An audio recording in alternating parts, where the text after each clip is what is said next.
The War Illustrated, 27th February 1915. The Preface. The editor has much pleasure in printing today the second and concluding part of Mr. Wells's very remarkable contribution, the opening part of which attracted such wide interest throughout the press and the country. The conclusion is in many ways more striking and more provocative of thought, and the editor takes this opportunity to repeat that Mr. Wells here expresses his own opinions with absolute freedom and in no wise accommodates himself to any editorial point of view. This article is strictly copyright in the United States of America. Will the War Change England? By H. G. Wells. There were intimations of the coming cataclysm. One of the most notable incidents before the Black Crisis of the first days of August was the King's effort to settle the Irish squabble, to persuade Sir Edward Carson and his opponents to cease from distressing Ireland. Things were very near us then, and there was certain knowledge of their nearness. But these men were the creatures of the time, professionals playing at the lawyer's game of politics, men who would still gamble for a party advantage if they were starving upon a raft. And Sir Edward remained firm, and to this day he is firm. The thunder burst upon us, the lightning lit the heavens, the German millions poured down through Belgium upon Paris. But to anyone who cares to listen, this disgruntled mischief-maker is still ready to declare his irreconcilable obstructiveness to peace in Ireland, and between English and Irish. He passes dwarfed but unchanged through a world catastrophe. The next part of the article is titled, "We Must Beat the Enemy to His Knees," or, because now Britain is up against things, no partial victory will save her. She has to beat her enemy to his knees and disarm him. She has not only to recover the freedom of Belgium, she has to reinstate and enlarge Belgium. She has to do her loyal utmost for her every ally, or quite plainly, she has to prepare for the destruction of her empire, and a dwindling and dishonorable future. It is no defeat at the ends of the earth that we shall suffer if we are defeated, a defeat that can be lied about and forgotten at the tennis net. It will be a defeat that will sit at the table with us, that will shame us in the streets, that will darken us in our homes, and persecute us by day and night. And the issue is so plainly before the British that they cannot fail to see it. The situation is elementary and direct, and our country is rising to it. She was not dead, but inattentive, and this time she is setting herself in order upon a scale that justifies us in believing that what the Boer War was insufficient to teach us is now to be exhaustively learnt. She rises, and she must rise. That is the tragic excellence of this situation. Only by learning her lessons can she prevail. If she slackens after some partial success, if presently her century-long habits of indolence turn her thoughts to a premature peace, then the pressure will lift only to recur. That song of hate which is being taught to little children in the schools of Berlin, is the ultimate guarantee that the long lethargy of easygoing England is forever at an end. Now, what are the chief changes that are necessitated by the great struggle in which we are involved? The essential change, the change that involves all the others, is the abandonment of the spectacular attitude into which our long age of immunity has lured us. The Englishman will cease to be a looker-on, not only at the cricket matches and football matches, but at military reviews, at the political arena, at the life of art and literature, at the pageant of royalty. That idea of modest and respectable detachment and irresponsibility must vanish from our lives. So, too, will a feeling that the government is something to be resisted, avoided, and neglected. That some clever fellow round the corner can be trusted to keep research going and everything straight, and that it is rather wise and kind to undereducate our children and be amiably fatuous in speech and thought. Such sections of the population as may still cling to these will ultimately be dragged in by the effects of taxes, requisitions, and the approach of conscription. The average Englishman of 1913 was conspicuously out of the great game of human life. He was in the empire, but not of the empire. His ideal was to drum along in that state of life to which it has pleased God to call him, to be left alone by the government, and to escape public service and taxation. The average Englishman of 1916 will be consciously in the process of humanity. He will be a conscious part of the empire.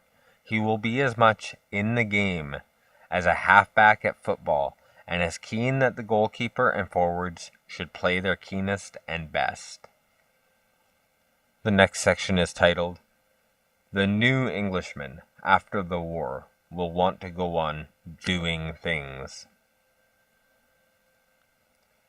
He will, to the number of 2 million or more, have recently put off khaki and come back to a civil life that will be calling imperatively for able organization, or he will still be in khaki, while the economic life of the country reorganizes. If he has not actually been a soldier, he will have been working under emergency conditions because of the war. He will be none of the less dislocated. All the old pre-war time habits will have gone. He will, as chemists say, be nascent, unsubmissive, critical. He will want to know the good of this and that, and about a great number of things, about his relations to Indians and Irishmen, and all sorts of alien people, and how the state may control finance and railways, and how, when the greed of private enterprise is a little in suspense, men may very well be fed and clothed and shod by the million, but will have had illuminating experiences. He will be impatient with a government that fools about. He will want it to go on doing things, so that I do not see that the old forensic party game is likely to return to British political life with the ending of the war. There will be too much to do, and too much will that it should be done. It is not beyond the wit of man to improve our methods of representation, so as to prevent altogether that relapse of parliamentary government into a party struggle which is inevitable under our present electoral system. And this return of reality will not be a change of mind simply in the masses of the English people. The slow process of anglicizing our Hanoverian kings must be completed. The court must cease to think and speak with a German accent. Unless the king is henceforth certain to be an active and disinterested Englishman, it would be better for the empire to become a republic. The presently indecent Teutonic restrictions upon the marriages of the royal family, which kept the British court an alien deadening influence at the head of our national life for 2 enervating centuries, must be abolished. An English court in touch with English thought and character, and intermarrying freely with British and American families, is the only conceivable monarchy for the coming days. Few people realize the deep obstructive mischief this head of clay has worked in the past with the thought and vigor of our people. The next section is titled, "The True English Patriotism of King George, a Portent of the Future." But the present occupant of the throne has shown throughout a strongly patriotic and anglicizing disposition, and it is not too much to hope that the British court will presently be playing its part vigorously in the general renaissance. Presumptuous Teutonic royalty, with semi-divine claims and preposterous etiquette, is inconceivable in the England of the coming days, but an energetic, able, and apologetic English king is probably the very best conceivable head of our great empire under the existing conditions. But where the movement towards reality and participation is most likely to be evident is in our educational life. This war has already been a liberal education for the whole empire. It has indeed gone further than that, for it has aroused America to the importance of international politics. But it has also brought out into a glaring light the defects and deficiencies of British technical and higher education. No doubt this war has been altogether glorious for the British fighting man as a fighting man. It has brought to light our tremendous resources of cheerful pluck and unassuming devotion. All the more it is necessary to point to the many evidences of dullness, clumsiness, and want of imaginative foresight in the conduct of the war. The record of the War Office, in relation to recruiting and to the general helpful willingness of the country, has been one of almost unmitigated stupidity. The deficiency of military supplies in the country, and the unsuitable nature of those supplies, has and will cost the Empire and Europe months of unavoidable fighting and hundreds of thousands of lives. The British Admiralty went into the war not only short of mines, but without any adequate schemes or apparatus for sweeping up and destroying minefields, although for 10 years and more the only probable war has been war with Germany. There were, and still are, no special shallow water gun platforms for counterattacks upon the German ships in port. The next section is titled, Important Educational Changes in the Coming Years. The aviators' equipment was as insufficient as the aviators themselves were admirable. The army was equally underprepared, either with guns or with a proper machinery for turning out a sufficiency of rifles. The showing of the influential and intellectual classes in Britain has in fact been as poor as the response of the common people has been admirable. The elementary schools have produced pluck, cheerfulness, willing patriotism in unlimited abundance. They have swamped the recruiting offices and all of our resources of weapons and equipment.